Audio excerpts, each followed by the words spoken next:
Welcome to Bonds News, your global window into current affairs.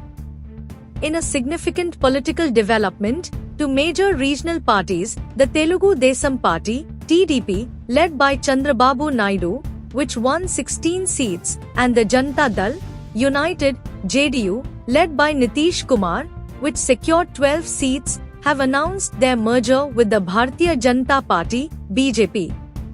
This strategic move is poised to reshape the political landscape of India, particularly in the states of Andhra Pradesh and Bihar, and bolster the BJP's position in the national arena where it has already won 240 seats out of the 543 in the Lok Sabha.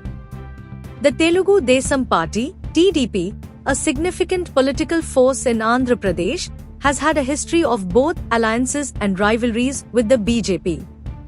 Similarly, the Janata Dal, United, JDU, led by Nitish Kumar, has been a dominant player in Bihar politics, historically aligning with both the BJP and opposition parties at different times. In Bihar, the JDU's merger with the BJP is anticipated to bolster the NDA's position, presenting a formidable challenge to the opposition parties. This move is likely to influence the socio-political equations in Bihar, given the substantial support bases of both JDU and BJP. The merger was formally announced during a joint press conference held by senior leaders from all three parties. The leaders emphasized that the merger aims to strengthen the BJP-led National Democratic Alliance, NDA, ahead of the upcoming general elections, consolidating their efforts to achieve national development and effective governance. For the BJP, this merger brings substantial strategic benefits.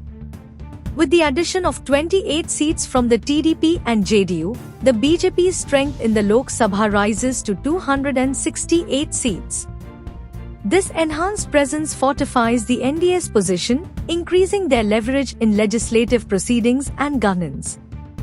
Thank you for choosing BGN channel. Stay tuned, like and subscribe.